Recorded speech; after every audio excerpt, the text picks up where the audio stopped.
আজকে আমার খামারে দেশি মুরগি ও চীনা হাঁসের জন্য প্রাকৃতিক ফ্রি খাবারের ব্যবস্থা করলাম। আর এই খাবারটা যে শুধু খাবার খরচ কমাবে এমনটা নয়, এই খাবার খাওয়ানোর ফলে আমার হাঁস মুরগিগুলো সুস্থ থাকবে, ডিমের প্রোডাকশন বাড়বে এবং এদের একটা প্রাকৃতিক প্রোটিনের সোর্সের ব্যবস্থাও হবে। তো চলুন আজকে এই খাবার সম্পর্কে আপনাদেরকে জানাই, কেন আপনার খামারে এরকমভাবে খাবার তৈরি করা জরুরি এবং এই খাবারগুলো খেলে কি হবে। মূলত এই খাবারটা হচ্ছে যারা আমার মতো করে আবদ্ধ অবস্থায় মুরগি পালন করেন, একেবারে শেডে নয়, কিছু জায়গায় আবদ্ধ, বাকিটা হচ্ছে ছেড়ে পালেন, তাদের জন্য। আর যারা আবদ্ধ অবস্থায় দেশি মুরগি পালেন তাদের জন্য থাকবে কিছু টিপস কিভাবে আপনারা এরকম টাইপের খাবার তৈরি করতে পারবেন। তো যাই হোক, শুরু করি আজকের ভিডিও। পুরো ভিডিওটা অবশ্যই মনোযোগ দিয়ে দেখবেন। আপনার খাবারে ভালো প্রোডাকশন এবং ফ্রি খাবার তৈরি করতে চাইলে এই ধরনের কাজ অবশ্যই করতে হবে। আমার যে খামারের ফাঁকা অংশটা আছে, যেখানে আর কি আমার হাঁস মুরগিগুলো চরে বেড়ায় আর কি, যে জায়গাটাতে ওরা দিনের বেলায় থাকে, রাতের বেলায় ওরা কিন্তু ঘরে গিয়ে ওঠে। আর এই জায়গাটায় কিন্তু সময় ভেদে এরা 12 থেকে 16 ঘন্টা এই ফাঁকা জায়গাটায় ঘোরাফেরা করে, খাবার খায়, সবকিছু করে। আর এই জায়গারই একটা নির্দিষ্ট অংশকে আমি ঘিরে, সেখানে আমার হাঁস মুরগির মল ধুয়ে যে টাঙ্কিতে যায়, সেখান থেকে যে টাঙ্কিতে যাওয়ার পরে যে সারটা উৎপন্ন হয়, সেই সারটা ছিটিয়ে দিয়ে সেই জায়গায় আমি আজকে আর কি সবজি চাষ করব।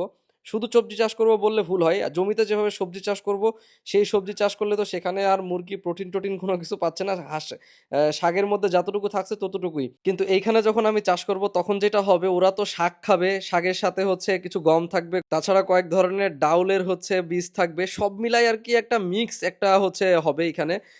শাওন আমাকে এখানে দেখতে পাচ্ছেন গম ছিটাচ্ছে, আর আমি বিভিন্ন রকমের শাক, ডাল ও অন্যান্য ওগুলা ছিটাচ্ছি। মোট এখানে 50 টাকার হচ্ছে আমার শাক আর শাকের বীজ আছে। আর গম হচ্ছে আমি মুরগিকে খাওয়ানোর জন্য নিয়ে আসি, মোটামুটি 1 পর মতো গম আর কি আমি ছিটাই দিছি এই জায়গায়। তো ধরতে পারেন 50 থেকে 60 টাকার মতো আমার হচ্ছে খরচ হয়েছে এই জায়গাটায় করতে। কিন্তু এই জায়গাটাই আমার করলে যে উপকারটা হবে সেটা হচ্ছে যে ঘাস হবে, শাক হবে, সবকিছু তো হবেই, মাটিতে অনেক ধরনের পোকামাকড়ও হবে, এবং যে পোকামাকড়গুলো আমার মুরগিটা খুব স্বাচ্ছন্দ্যের সাথে খাবে। আর এই বীজগুলা ছিটানোর সাথে সাথে কিন্তু আমার হাঁস মুরগিগুলো দেখতে পাচ্ছেন কি লাফালাফি করে খাচ্ছে। তো এর জন্য অবশ্যই এই জায়গাটা ঘিরে দিতে হবে। আর আরেকটা মেইন জিনিস বলি, এখানে করার উদ্দেশ্যটা আরো একটা সবচেয়ে গুরুত্বপূর্ণ যে বিষয়টা সেটা বলি, সেটা হচ্ছে যে আপনিও তো খাবার খান, আমিও খাবার খাই। তো এখন কথার কথা ধরুন যে আপনি গরুর মাংস খাবেন, আপনার খুব পছন্দ গরুর মাংস, আর আমি আপনাকে প্রতিদিন সেই গরুর মাংস পিষে রেঁধে ব্লেন্ড করে প্রতিদিন দিচ্ছে, যেন আপনি রেডি টু কুক, মুখে দিতেই নেমে যাবে, খেয়ে ফেলবেন।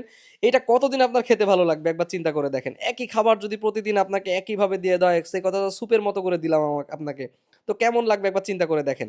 তো ওই একই রকম হাঁস বলেন, মুরগি বলেন, প্রত্যেককে যদি একই রকম একই খাবার প্রতিদিন ওই ফিড মুখের সামনে একইভাবে দিচ্ছেন, তো তখন কিন্তু এরা খেতে খেতে এদের খাবারের রুচিটাও নষ্ট হয়ে যাবে। আর এখানে যে পোকামাকড়গুলো হবে সেগুলো কিন্তু প্রাকৃতিক একটা প্রোটিনের সোর্স, এবং এই খাবারটা খেলে যেটা হবে সেটা হচ্ছে যে ওদের খাবারের রুচি বাড়বে, ওদের চঞ্চলতা বাড়বে, ওরা ছিঁড়ে ছিটে খাবে, ওদের একটা আলাদা একটা মজা লাগবে। একটা জিনিস চিন্তা করুন, আপনি গরুর মাংস আপনাকে ব্লেন্ড করে দিছি, কেমন লাগবে, আর আপনি নিজে হাতে কামড়াই খাচ্ছেন, কেমন লাগবে।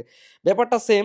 ওরাও যখন সিরিয়াস ছুটে খাবে তখন কিন্তু জিনিসটা ওদের কাছেও ভালো লাগবে, ওদের চঞ্চলতা বাড়বে শরীরের, ওদের স্ট্রেংথ বাড়বে, এবং দেশি মুরগি কিন্তু দেশি মুরগির মতো মনে হবে। তো এক্ষেত্রে যেটা করণীয় সেটা হচ্ছে অবশ্যই এরকম একটা ছোট জায়গাকে আপনারা ঘিরে আমার মতো করে হালকা করে যে প্রাকৃতিক সার যেগুলো পাওয়া যায় আর কি, ফ্রি আর কি এক কথায়। আমার যে আপনার হাউসের টেকনোলজি দেখেছেন, যেটাতে আমি যে আমার সাইডে মলগুলো সব এসে পড়ে, আমি একটু পরে আপনাদের দেখাচ্ছি, সেই মলগুলাই আবার আমি সার হয়ে যাওয়ার পরে এই কাদা সার সহ সবকিছু আমি এইখানে মাটি সহ দিয়ে দেই, এবং সেখানেই কিন্তু আমি এই সবজিটা চাষ করব। তো ফ্রি, আমার এখানে তেমন কোনো খরচ নাই, জাস্ট 50-60 টাকার সবজি দিয়ে দিলেই হয়ে যাচ্ছে। আর মাটিতে কিন্তু প্রচুর পোকা উৎপন্ন হয়। তো ওরা যখন খাচ্ছে তখন যেটা কি হয় সেটা হচ্ছে যে ওদের যে শরীরের যে গঠন এবং অন্যান্য যে মাংসের স্বাদ সবকিছু কিন্তু একেবারে অসাধারণ হয়ে যায়, এবং প্রাকৃতিক যে দেশি মুরগি সেম হয়ে যায়।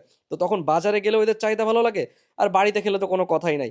আর যে অ্যান্টিবায়োটিক বলেন, অন্যান্য ঔষধ বলেন, সেগুলোর পরিমাণও কম লাগে, কারণ ওরা অনেক চঞ্চল থাকে, ওদের খাবারের হ্যাবিট কোনো নষ্ট হয় না, ওদের প্রাকৃতিক পরিবেশ বজায় থাকে। তখন কি হয়, আপনার যে খামারের যে খাবার খরচ সেটা তো কম হয়, ওষুধের খরচটাও কম হয়, তখন দেখা যাচ্ছে খামারে একটা লাভবান হওয়া যায়। আর এই জায়গাটা ঘিরে দেওয়ার কারণটা কি, সেটা হচ্ছে যে এটা যদি ঘিরে না দেয় তাহলে যেটা হবে সেটা হচ্ছে যে ওরা এসে সব এই বীজগুলা খেয়ে ফেলবে, ওরা হাঁচড়ায় হুচড়ায় বীজগুলা খেয়ে ফেলবে, কিছু বীজ মাটির বেশি গভীরে দিয়ে দিবে, তখন কি হবে, বীজগুলার অঙ্কুরোদ্গম হবে না। আর অঙ্কুরোদ্গম হওয়ার পর থেকে যেদিন থেকে খাবে সেদিন থেকেই ভালো, কারণ হচ্ছে ওখানে প্রচুর পরিমাণে প্রোটিন ও মিনারেল ফাইবার বিভিন্ন রকমের ভিটামিনে ভরপুর হয়ে পড়বে এই সবুজ শাকগুলো, তখন কিন্তু যেটা খাবে সেটাই ভালো লাগবে, ওদের শরীরের জন্য কাজ করবে। তো অবশ্যই আপনারা চেষ্টা করবেন এরকম একটা কাজ করে দেওয়ার জন্য। আর আমার যখন বীজগুলা ছিটানো হয়ে যায় তারপরে যেটা করি সেটা হচ্ছে যে আবার ওই টাঙ্কির মধ্যে থেকে পানিগুলাকে ছিটাই দেই, যে টাঙ্কির মধ্যে কিন্তু আমার হচ্ছে মাগুর মাছও আছে, আবার হচ্ছে মলগুলা এসে আমার যত হাঁস মুরগির মল আছে ওই টাঙ্কির মধ্যে এসে পড়ে। আর এই জায়গাতেই কিন্তু আমার প্রাকৃতিক সারটা তৈরি হয়। আর এই পানিটা আমি আমার যত গাছ আছে গাছগাছালি সবগুলাকে দিই, এদের কিন্তু হচ্ছে অন্যান্য সারের প্রয়োজন পড়ে না, কারণ এই পানিতে প্রচুর পরিমাণে নাইট্রোজেন আছে। আর আপনারা জানেন গাছের জন্য নাইট্রোজেন এবং অন্যান্য যে মিনারেলস আছে কত গুরুত্বপূর্ণ। আর এই ধরনের পচা জায়গাতে কিন্তু এগুলো সবকিছু বেশি বেশি থাকে আর কি। আর আমার এই টাঙ্কি সিস্টেমটা সম্পর্কে যদি কেউ না জেনে থাকেন তাহলে একটু অপেক্ষা করেন, আমি একটু পরে ভিডিওর মধ্যেই বলে দিচ্ছি এটা আসলে কিভাবে কাজ করে। তার আগে বলি, আমরা যে শাকসবজিটা তৈরি করতেছি এই শাকসবজিটা আদৌ আমার হাঁস মুরগি খাবে কিনা সে সম্পর্কে। আসলে খাবে কিনা বলাটা ভুল হবে, এটা খেয়ে শেষ করে দেয়। আপনারা হয়তোবা যারা দু চারটা মুরগি পাচ্ছেন তারাও জানেন যে আশেপাশে যদি কোনো ঝোপ জঙ্গল থাকে সেগুলা খেয়েও মুরগি শেষ করে দেয়। আর এখানে তো চীনা হাঁস আছে সাথে, চীনা হাঁসের কাছে তো কোনো কথাই নাই। যত ঘাস যত শাক তত ওদের শরীর স্বাস্থ্য ভালো, তত ওদের মন ভালো। আর আমার যখন এই শাকগুলা ঘাসগুলা হয়ে যায় এরপরে আসলে আমি আমার ভিডিও করার সুযোগ পাই না। আর এটা কিন্তু আমি আজকে যে একদিন করতেছি এরকম না, এটা প্রত্যেক সপ্তাহে সপ্তাহে এই প্রক্রিয়াটা চলতে থাকে। এর ১ সপ্তাহ, ১৫ দিন, ১০ দিন এরকম একটা বয়স হলেই এদেরকে খাইয়ে দেই, এবং খাওয়া দাওয়ার পরে ওরা যখন শেষ করে দেয় তারপরেই কিন্তু হচ্ছে আমি আবার এটা করে দেই। আর আমি যখন এদের অঙ্কুরোদ্গম হয়ে যায় বা বড় হয়ে যায়, আমি ভিডিও করার মতো সময় থাকে না বা মনোযোগও থাকে না, আমি যে আসলে করে রাখবো মনেও থাকে না। ওই হয় আর কি, আমি খাওয়াই দেই, আমি আসলে ভুলে যাই।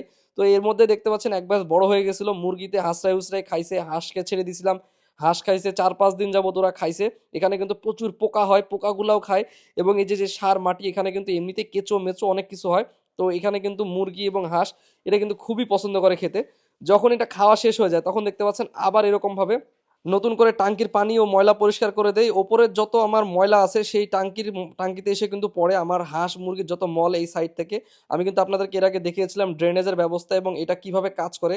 এখানে কিন্তু আমার যত পানি আছে বাড়ির পানি সব পানি আসে এই জায়গাটায়, এবং এখান থেকে কিন্তু পানি শোষে নিচে যে আমাদের আন্ডারগ্রাউন্ড রয়েছে, আন্ডারগ্রাউন্ডে যে পানির রিজার্ভ রয়েছে প্রাকৃতিক, সেখানে কিন্তু আমার পানিগুলো যে জমা হয়ে যায় আর মলগুলো কিন্তু ওপরে থেকে যায়। আমার মাগুর মাছে কিছু খায়, বাকিটা যেটা থাকে সেটা কিন্তু আমি এইখানে দিয়ে সবজি চাষ করি, এবং অন্যান্য আমার বাইরে যে গাছ গোছালি আছে তাদেরকেও কিন্তু দেই।